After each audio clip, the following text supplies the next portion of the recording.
The Walking Dead Dead City Season 2 may have just came to an end, but according to showrunner and show writer Scott Gimple, it doesn't mean the end of the series, and it doesn't mean the end of the franchise. Welcome back, guys, to Fog Entertainment Season 2. May be over, it's in the books, but we're getting a Season 3, according to Scott Gimple, and he's not done there. He wants The Walking Dead to continue, and he sees a future in this franchise that sees the 6 main surviving characters all reuniting at one point and coming together perhaps for one big final show. Those characters being Negan, Maggie, Rick, Michonne, Daryl and Carol. Also, we have Kim Coates giving his opinion and his thoughts on his character BRUEGAL that was killed off. And for us here on Fog Entertainment, that's a little bit of a touchy subject because we really do enjoy Kim Coates as an actor. And we loved him as Tig Traeger in Sons of Anarchy. But we are a little bit bummed that he even took this role in the first place. Because, yeah, despite him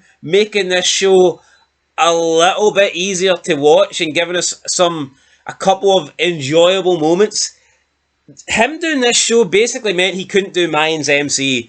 And I just think I would much rather have seen Tig in Mayans MC than I would have seen him in Dead City Season 2. I think Tig could have made Mayans MC a hell of a lot better. Unfortunately, Kim Coates and BRUEGAL only made Dead City slightly, and I mean slightly, more watchable. Any thoughts? That was definitely more bearable, wait a minute. And you know what? It makes Season 3 all that bit more unwatchable because he's not in it. And, yeah, was he fantastic? No. But if you take him out, how much worse does this season get? Well, a lot of reviews are saying he is the best villain in the Walking Dead franchise for a number of years now. I don't think that would be hard. It's not like we have a big list to choose from, a bunch of great options.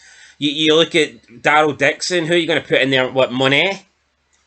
Oh, Cormont, or what was his name? Cortez, or Courtois? Corvette, or I don't know, the Russian, the guy, the French dude. He sucked.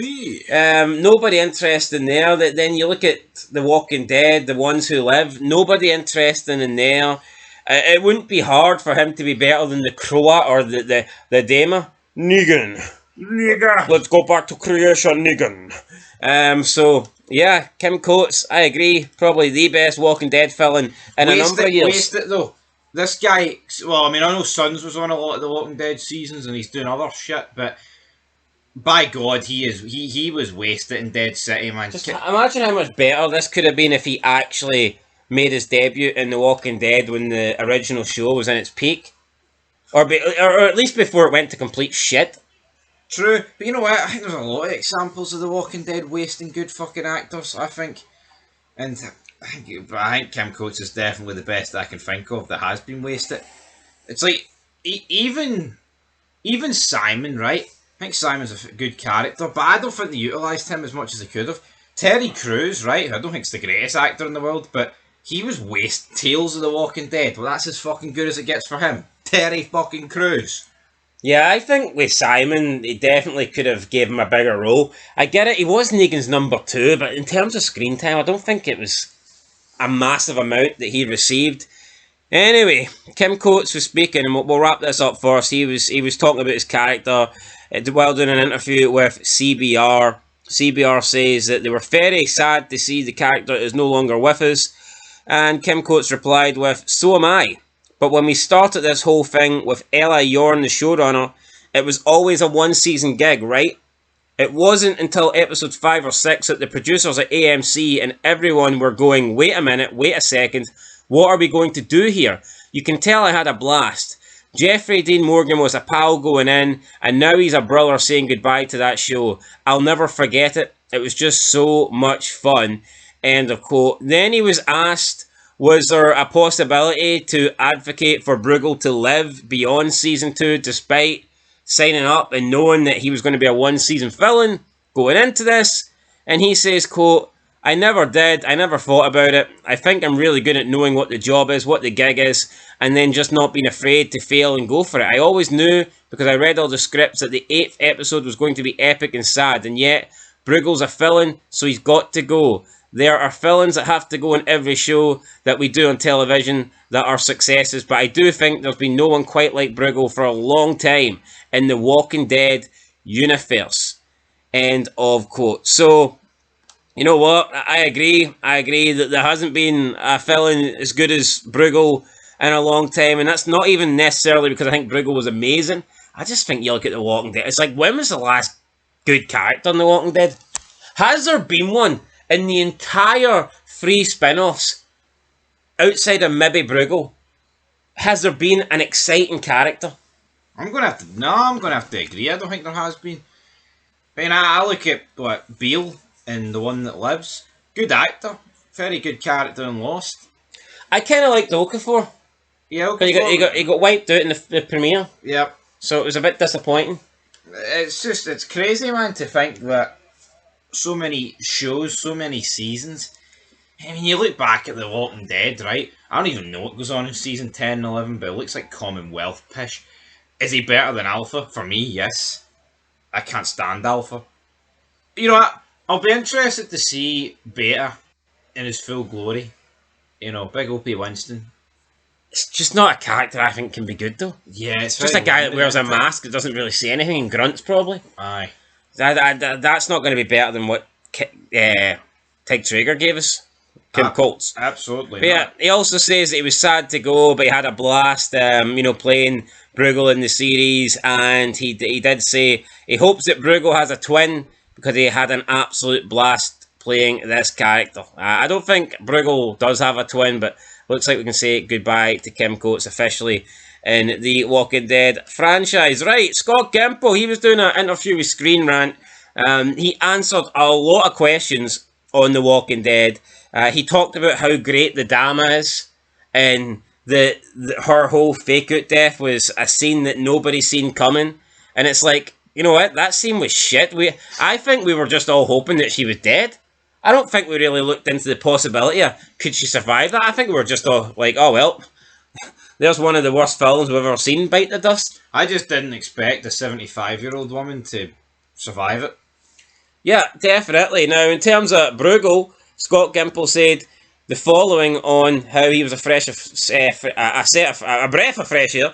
He says, quote, "I concur completely. I hated to see him go, but that is just an incredible tribute to Eli and the writer's work and to Kim's work. It was a major, major bummer to see Kim and that character go, but when The Walking Dead is firing on all cylinders, that's the feeling you should have when somebody dies. Well, unless they're a really horrible person and you want to see them go. Bruegel was a little bit of both, but was such a drag to see him go," end of quote. So Gimple then, admitting here that he believes that it was sad to see Bruegel go, which I think it was. Then he talked a little bit about Negan and the possibility that we're getting, the real Negan back, the Negan that we've seen in season 7 and in season 8, and I think when you seen him with Lucille there and the death that he gave Bruegel, pretty brutal. I think there definitely is signs that the old OG Negan's back. Well, there was, but then I feel like they just completely undid it going into like the last couple of minutes of the finale, because it looks like he's always pally with Pearlie and Maggie, and what happened with Jenny, so it must have traumatised him. But up to that point, yeah, I would agree.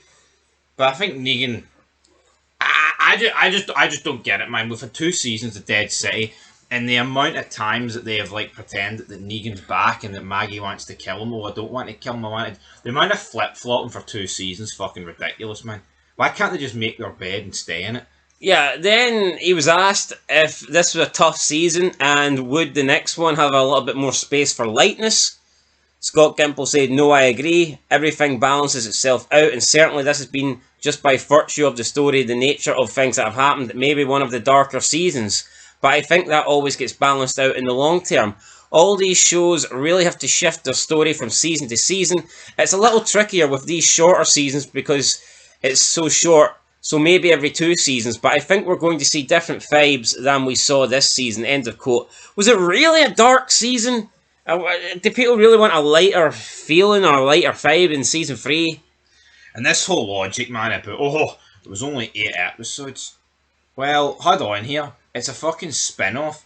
There is no need to have 16 episode seasons anymore, man, to flesh people out. You know, 8 episodes is more than enough if you don't have a bunch of filler, which unfortunately this show has got. Like, yeah, exactly. That's it, though. Then he was asked about Dead City having the luxury of being the show that's furthest ahead in the timeline. Scott Gimple said the following, quote, "I'm going to jump in there.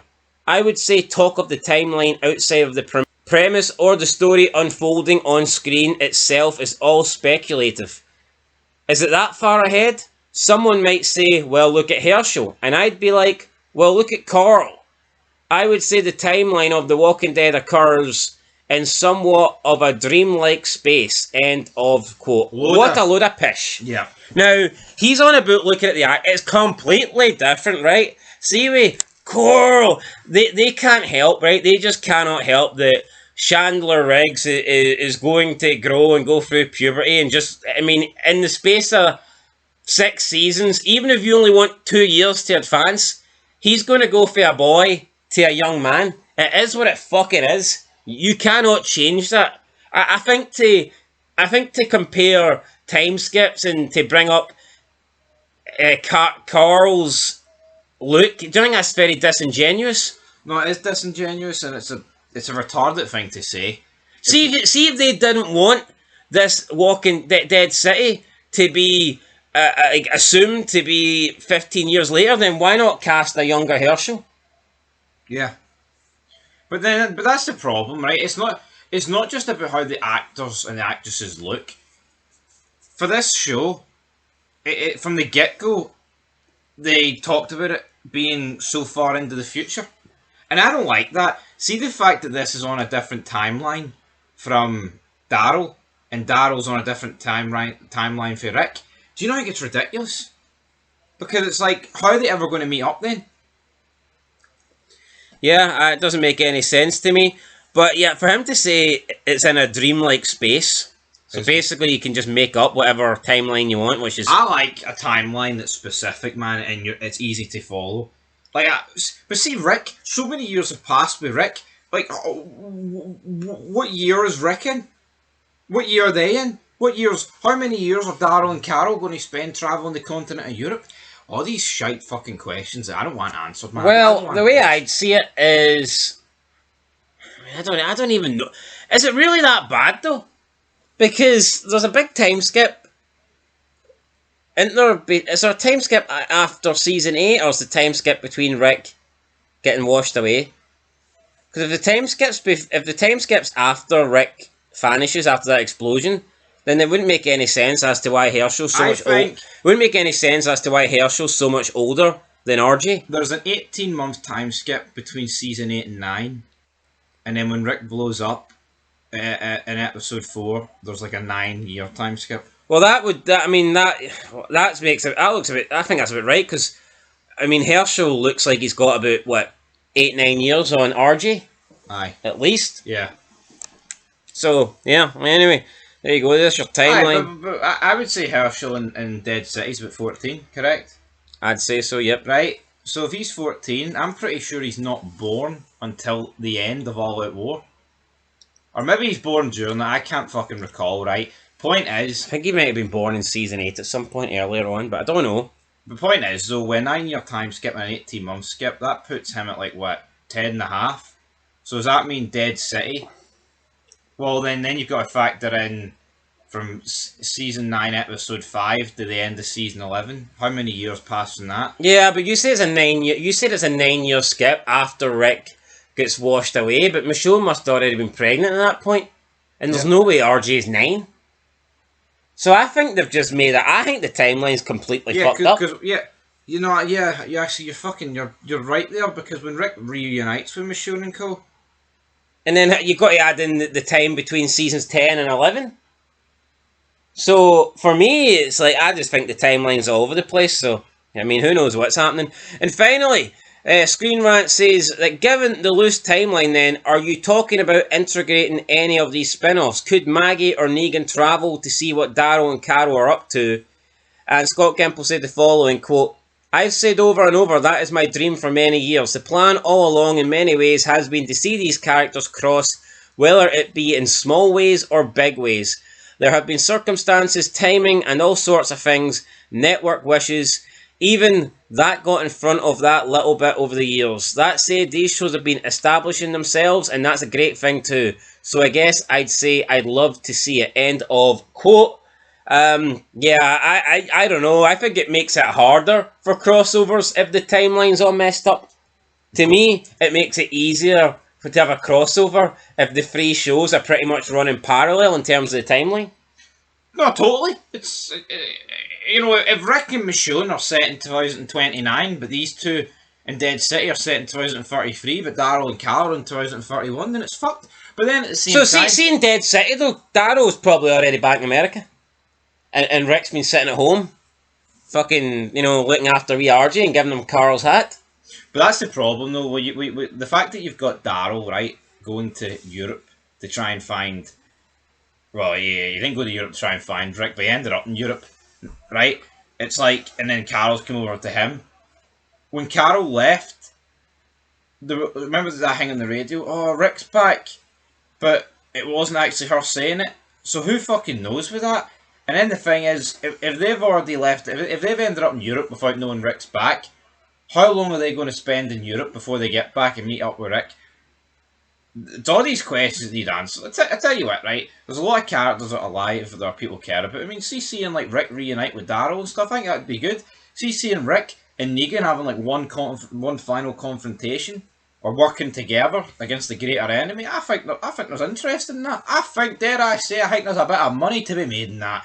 But the reality is, they need to patch up the timeline because you can't be having guys 5 years down the line and then just characters missing in action just for the sake of it. These spin-offs have failed. They haven't been any good. They haven't been that popular. I think they should COVID fucked us. You know why COVID fucked us? We were supposed to get the 3 Rick Grimes movies, and I can guarantee you that would have been a lot cleaner. Yeah, probably would have been. But either way, COVID's long gone now. There's no more excuses. They could end these spin-offs and do a movie. No, they could. Would that maybe not be the best thing, actually? Just to wrap it up in like 2 hours. No, wait, what? Yeah, well, why can't they have a movie with everyone in it? Well, yeah, that's what I'm saying. They could do that, but I think there's just more money to be made in a TV show, episodic television. Yeah, but I know the problem is, so see if they do give us one big last hurrah. None of this, right? Negan, you're in episode 1, but you're not seen to episode 7. Rick, you're in episode 2 and 6. Daryl, you're 3 and 5. Carol and Maggie, you both get 4. Then you all come back in 8. Yeah, that's garbage. They need to be appearing all together, man. So any coincidence The Walking Dead was at its best when you had the one core group of characters and you've seen them every episode? Nope. Anyway. So till next time, let us know your thoughts. I think BRUEGAL was a decent character, but unfortunately, he was a decent character in a shit show surrounded by characters I could not care for. So therefore, I don't think it matters how good BRUEGAL really is. See, when you've got no other good characters to interact and play off, then how good can you possibly be? In my opinion, not very good. Totally agree. But that's where we're going to end it. BRUEGAL's done. We'll be back. I mean, season... So are we. Aye, 2027 probably for Dead Shitty. Yeah, we'll be ranking all the Season 2 characters soon though, so make sure you stay tuned for that one. Till next time, peace.